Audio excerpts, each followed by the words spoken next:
बंदरों की बात मानकर चुड़ैल एक पेड़ से केले का एक गुच्छा तोड़ लेती है। फिर वो उसे कंधे पर उठाकर वापस शमशान लौट जाती है। केवड़ातला शमशान के ठीक बगल में एक बहुत बड़ा केले का बगीचा था। वहाँ बहुत सारे केले होते थे। उस बगीचे की गहराइयों में एक अजीब तरह का लाल केले का पेड़ भी दिखाई देता था और उस लाल केले में एक विशेष जादुई शक्ति थी। लेकिन वहाँ से केले तोड़ने की किसी की हिम्मत नहीं होती थी, क्योंकि वहाँ रात होते ही भूतिया बंदरों का झुंड जाग उठता था।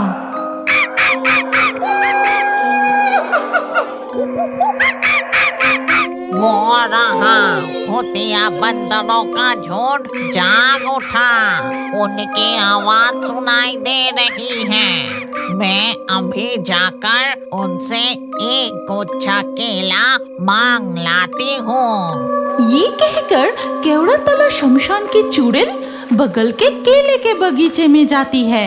फिर बगीचे के अंदर जाकर, कहाँ छुपे हो तुम सब? हनु मनु छनु, जल्दी से बाहर आओ, आ जाओ, बाहर आ जाओ। चुड़ैल की आवाज सुनकर एक एक करके बंदर बाहर आते हैं। उन भूतिया बंदरों की लाल लाल आंखें, बड़े बड़े दांत देखकर शरीर कांप उठता है। ए भूतिया बंदरों के झुंड, मुझे एक गुच्छा केला दे दो। शमशान की डायन, भूतनी और ब्रह्मदैत्य को बहुत भूख लगी है।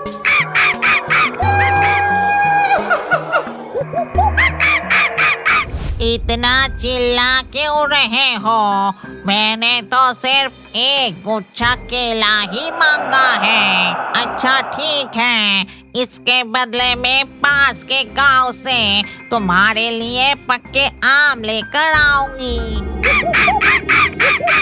ठीक है, मैं समझ गई। इस शर्त पर तुम लोग राजी हो? बंदरों की बात मानकर चुड़ैल एक पेड़ से केले का एक गुच्छा तोड़ लेती है। फिर वो उसे कंधे पर उठाकर वापस शमशान लौट जाती है। वो देखो, हमारी चुड़ैल बंदरों से केले लेकर आ गई है। आहा, बहुत मजा। आज पेट भरकर खाऊंगा मीठे मीठे पके केले। अरे बाप रे बाप, कितने डरावनी है वो बंदर। उनके केले के बगीचे से केले लाना कोई आसान काम नहीं है। लो पकड़ो, अब तुम लोग केले खा लो। इसके बाद केवड़ातला शमशान के भूत, डायन, ब्रह्मदैत्य एक एक करके सभी केले खाने लगते हैं।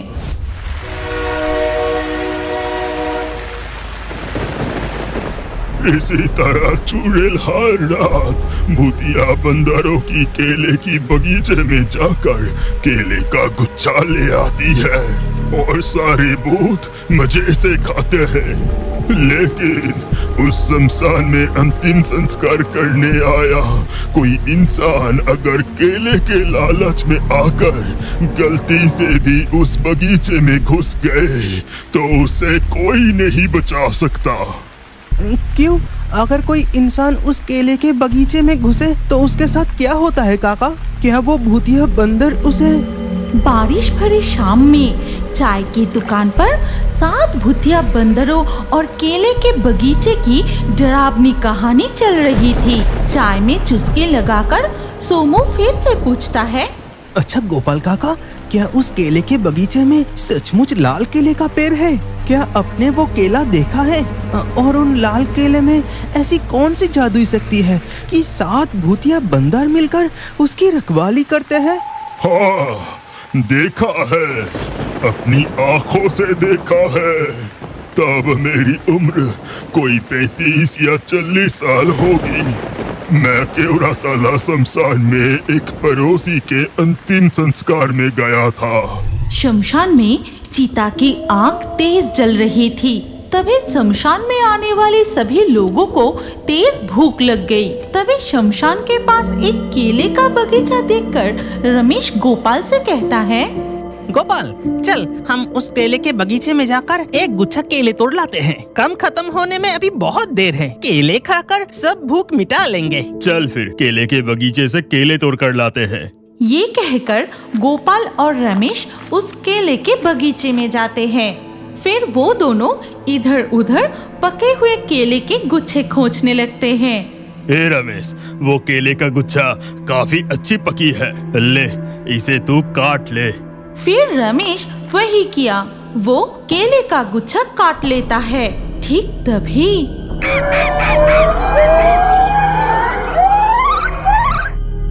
गोपाल, क्या तुझे सुनाई दे रहा है? दूर कहीं से एक डरावनी आवाज आ रही है। चल गोपाल, अब हम लौट चलते हैं। शाम होने वाली है और अंधेरा भी छा जाएगा। अरे वो कुछ नहीं है, कुछ नहीं होगा। और एक गुच्छे केले से सबका पेट नहीं भरेगा। भीम काका अकेले ही सब खा जाएगा। चल एक और गुच्छा तोड़ते हैं। लेकिन यहाँ तो और पके केले नहीं है, बगीचे के और अंदर जाना होगा। तो चल। गोपाल और रमेश पक्के केले के गुच्छे की तलाश में बगीचे की और गहराइयों में जाते हैं। तभी वो एक पेड़ पर लाल केले का गुच्छा देखकर रुक जाते हैं। ए रमेश, ये कैसा केला है रे? कितना अजीब दिख रहा है। लाल रंग का केला मैं पहली बार देख रहा हूँ। और इस लाल केले की गुच्छे से कितनी मीठी खुशबू आ रही है। ले इसे ही काट ले। ठीक है। ये कहकर जैसे ही रमेश लाल केले का गुच्छा काटता है, तभी पूरे बगीचे को कंपाकर एक डरावनी आवाज गूंज उठती है।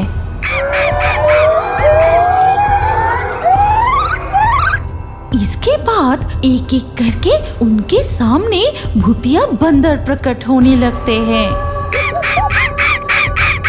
ये गोपाल, ये बंदर कितने डरावने दिख रहे हैं। हमारी तरफ कैसी गुस्से भरी नजर से देख रहा है। चल जल्दी यहाँ से निकलते हैं। भूतिया बंदर उनकी ओर बढ़ने लगते हैं। ये देख गोपाल। रमेश, वो लाल केले का गुच्छा फेंक दे।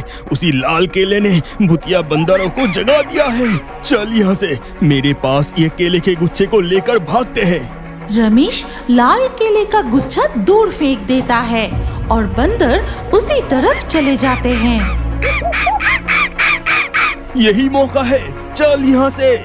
फिर गोपाल उसका केले का गुच्छा लेकर आगे आगे दौड़ता है और उसके पीछे पीछे रमेश दौड़ने लगता है। ठीक तभी रमेश एक केले के छिलके पर फिसलकर गिर जाता है।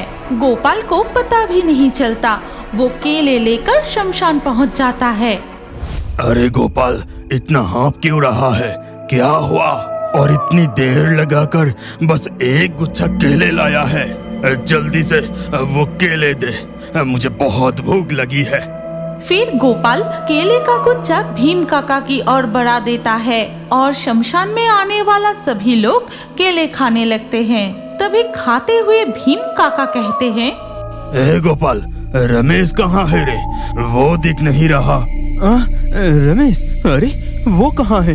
वो तो मेरे पीछे पीछे ही दौड़ रहा था। कहाँ चला गया वो?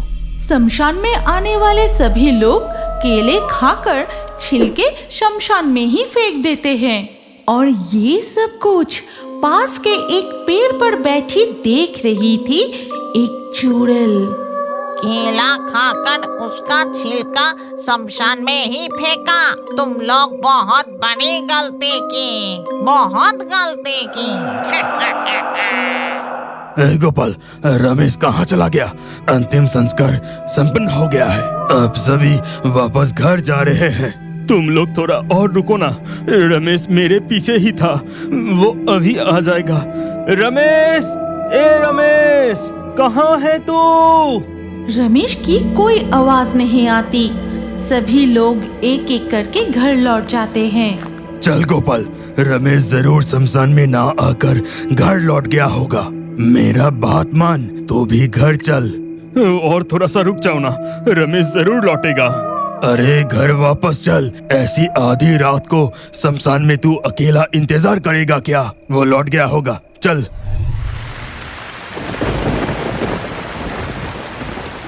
रमेश को ना लौटता देख और इंतजार ना करके मैं भी भीम काका के साथ घर लौट आया। फिर क्या हुआ गोपाल काका? क्या रमेश काका घर लौटे थे? उनके साथ क्या हुआ था? घर? रमेश नहीं, वो फिर कभी भी घर नहीं लौटा। ये तुम क्या बोल रहे हो काका? रमेश काका वापस नहीं लौटे थे? तो फिर उनका क्या हुआ था? बहुत रात हो गई है, बारिश भी रुक चुकी। अब मैं दुकान बंद करूंगा, चलो निकलो। और भीम काका, मैंने सुना था कि वो पगलों की तरह हो गए थे और उसे हर वक्त चारों तरफ बंदर और हनुमान दिखाई देते थे। फिर वो अचानक लापता हो गए और तुम जिन लोगों की नाम बताई जो उस दिन शमशान में अंतिम संस्कार के लिए गए थे और केले खाकर उनके छिलके शमशान में फेंक दिए थे, उनमें से किसी का भी कोई पता नहीं चला। सब लापता हो गए। लेकिन आप? मैं इतना सब नहीं जानता। अब उठो तुम लोग, मैं दुकान बंद करूंगा। इसके बाद सोमू और उसका दोस्त राजू चाय की दुकान के बाहर आते हैं। तभी सोमू की नजर अचानक दुकान की छत पर जाती है। वो देखता है कि छत पर एक बंदर बैठा है। कितना डरावना है वो बंदर! इतनी रात को गोपाल काका की चाय की दुकान के ऊपर ये बंदर क्या कर रहा है? अरे पल भर में वो बंदर कहाँ गायब हो गया? गोपाल काका दुकान बंद करके बांस के जंगल की ओर बढ़ते हैं। तभी सोमू देखता है कि वो बंदर गोपाल काका के पीछे पीछे जा रहा है। वो बंदर गोपाल काका के पीछे पीछे जा रहा है और वो बांस के जंगल वाला रास्ता तो सीधे केवरातला शमशान की ओर जाता है। तो क्या गोपाल काका और वो बंदर बांस के जंगल के अंदर जाते ही साथ ही साथ वहाँ से एक डरावनी आवाज आने लगती है। क्या आप जानते हैं कि आपका नाम भी हमारे कार्टून वीडियो में आ सकता है? और आज के लाकी ड्रॉ में चुने गए नाम हैं महरन, राधिका, शिव, अनुष्का, सुमन, सृजना, संजना, सगुन, संध्या, मिठुन, नारायण, पिंटू, नीरज, मनीषा, मानव। आपका नाम और अच्छे कमेंट हमारे अगले वीडियो में देखने के लिए अभी हमारे fairy Toons horror story channel को सब्सक्राइब कीजिए। फिर आपका नाम कमेंट में लिखिए और स्क्रीन के ऊपर जो अगला वीडियो दिख रहा है उस पर क्लिक करके उसमें भी अपना नाम लिख दीजिए। आपका नाम हमारे कार्टून वीडियो में जरूर दिखाया जाएगा।